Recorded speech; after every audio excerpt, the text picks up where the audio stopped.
Thank you so much for all being here. I am really tickled at the number of people that have driven from the far lands, the highlands, the lowlands, and right here. We are honored to have you here at SAC Health System. This, as you know, is a beautiful facility, and we are thankful that SAC has been so kind in letting us use this facility. It's going to be a tight squeeze today, but you all like each other. And if you don't, you can act like you do. Nonprofits are not competitive at all. Give Big should have broken down those barriers. You should all be friends now and working and collaborating with one another anyway.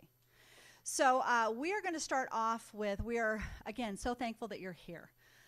Thank you for registering for the campaign. This is the 4th year. And I'm going to say this throughout the whole day. I want to thank the County of San Bernardino and the Board of Supervisors for funding this campaign. So if we can give them a round of applause.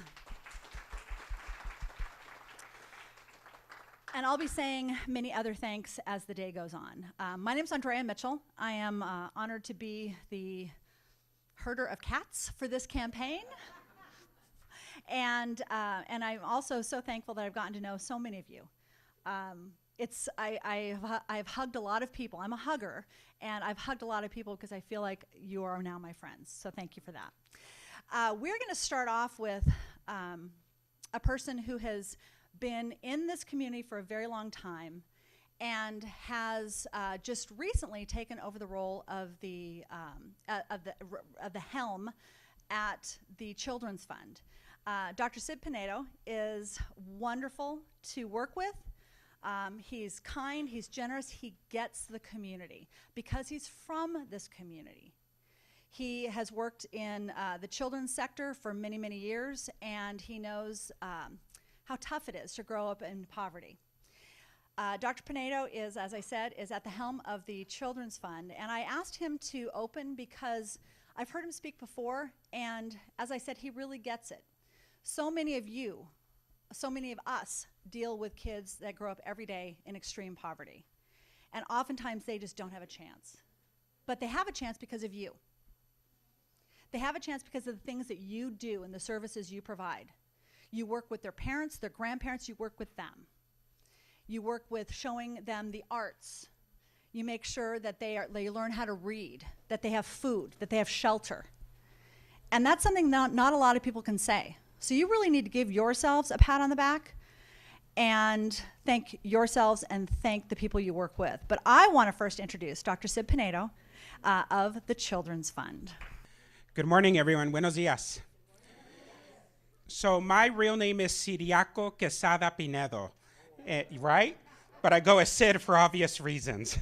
And you're all saying, oh, thank God, it's too early in the morning to try and pronounce that.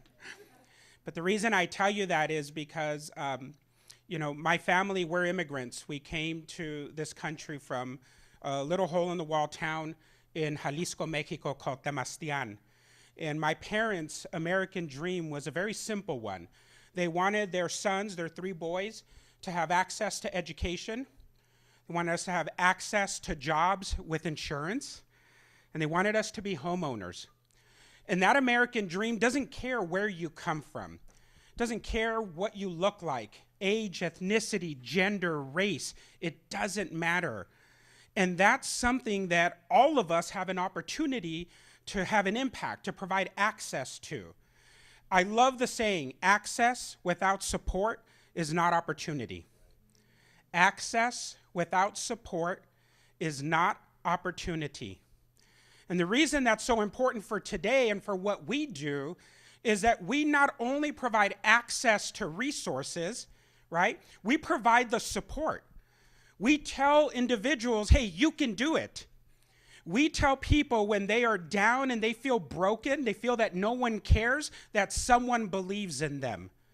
We tell them that you have the potential, you have the capacity, and you have the right to realize your American dream, regardless of what it is. We take the time to look at what's broken and try and figure out how to fix it. We don't just acknowledge that it's broken and point the finger and blame someone else.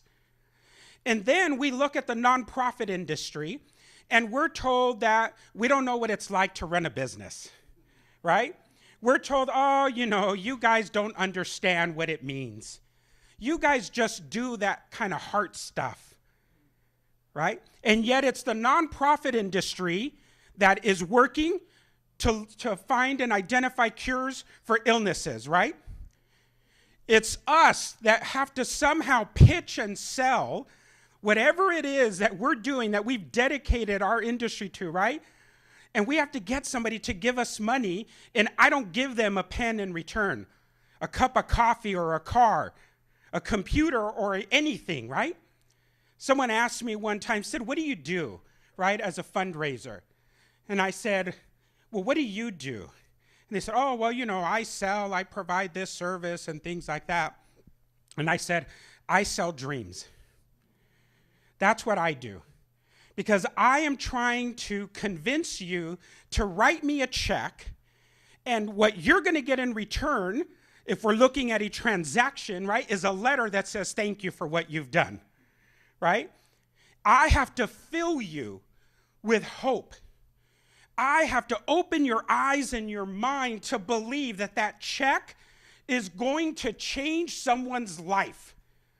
That investment that you're making, that return on that investment is that someone is going to wake up and say, I can do this. That I can overcome something. That somehow, because someone believed in me, I now have a responsibility to do something. Oftentimes, we're told that what we do is just a handout, right? And that we shouldn't do it, that there are entitlement programs and all this other stuff. I'm not going to get political because that isn't worth our time. But what I will say is that when you're on the floor, when you've been pushed down or you have fallen, when you're on the floor and you feel rejected, you feel that no one cares, someone has to put their hand out in order for you to get up. And if someone doesn't put their hand out, how are you supposed to pick yourself up? They want us to pick ourselves up from our bootstraps. I need boots first, right? And so what we do, what you do every single day is that you not only provide access, you provide the support that's necessary for someone to have a true opportunity, for someone to realize their American dream. This is the land of opportunity. This is the land that if we work hard enough, that we can achieve, right? This is the land where we can have dreams, that we can have hope. I believe that we have to have dreams. The person without dreams has no hope. The person without hope has no life. It's that little tingling inside that says, I can do something. I can be better. I can be bigger. I can grow. I can accomplish. And we make it possible because we have chosen to run businesses that believe in hope, that believe in dreams, that believe in access, that believe in support, and that believe in creating opportunities. So that when others say it's someone else's responsibility, we say, yes, it is. It's ours. And I choose to do it. There's a person who wanted to know what the secret to happiness was and went to his mentor and said, what's it all about? What does eternal happiness really look like? Is it clothing the naked? Is it feeding the hungry, giving drink to the thirsty? And he says, no, it's something bigger than that. Those are important. And you need to do those first in order for someone to hear you, in order for someone to see you, in order for someone to accept that you have something that can transform their lives. He said, but the secret, the real secret to happiness and eternal happiness is impact. But it's impacting someone's soul. Because when you impact a soul, that is transformational and forever. Regardless if they trip and fall again, they know what it feels like to feel like they can accomplish anything. You have changed, you have rewired them, you have changed their DNA to believe in themselves. And that's impacting souls. And that's what we have chosen to do as nonprofit leaders. We have chosen to impact the souls of those that oftentimes don't have a voice, lack belief and confidence, and even the capacity. And we do that. We meet their basic needs first so that we can impact and open their mind so that they can finally see in themselves what we see in them already. I believe that the work we do is more important than anything else that's out there. I believe that the work we do provides us with that ability to transform lives and communities.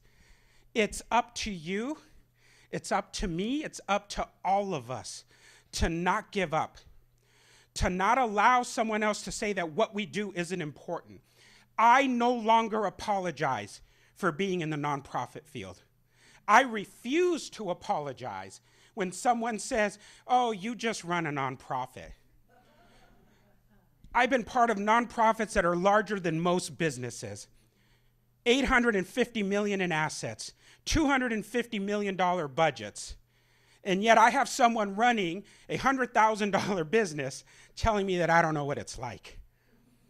And I look at them and I smile and I said, oh, God bless you. You impact souls every day by getting up and every day committing and recommitting to allow someone to realize their dreams, to fill them with hope. Don't stop. Don't stop believing in yourself. Don't let anyone convince you that what you do isn't important. Impacting souls not only changes the life of someone else, it changes your own. And that is the secret to happiness. That is what we all need to do, and that's what we choose to do every single day. At the Children's Fund, we're blessed with an incredible opportunity to serve children, to take children that are living in the most extreme poverty, that are living in abusive relationships and situations, and tell them that we are going to provide support, we're going to provide opportunity, and fill them with hope. We tell them that they matter when someone else said to them that they don't. We tell them that they have a whole world in front of them when someone else has pushed them, stepped on them, and told them that their life ends here and today.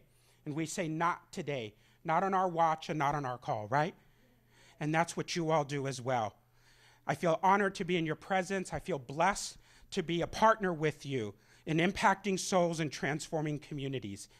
Do what you do every day.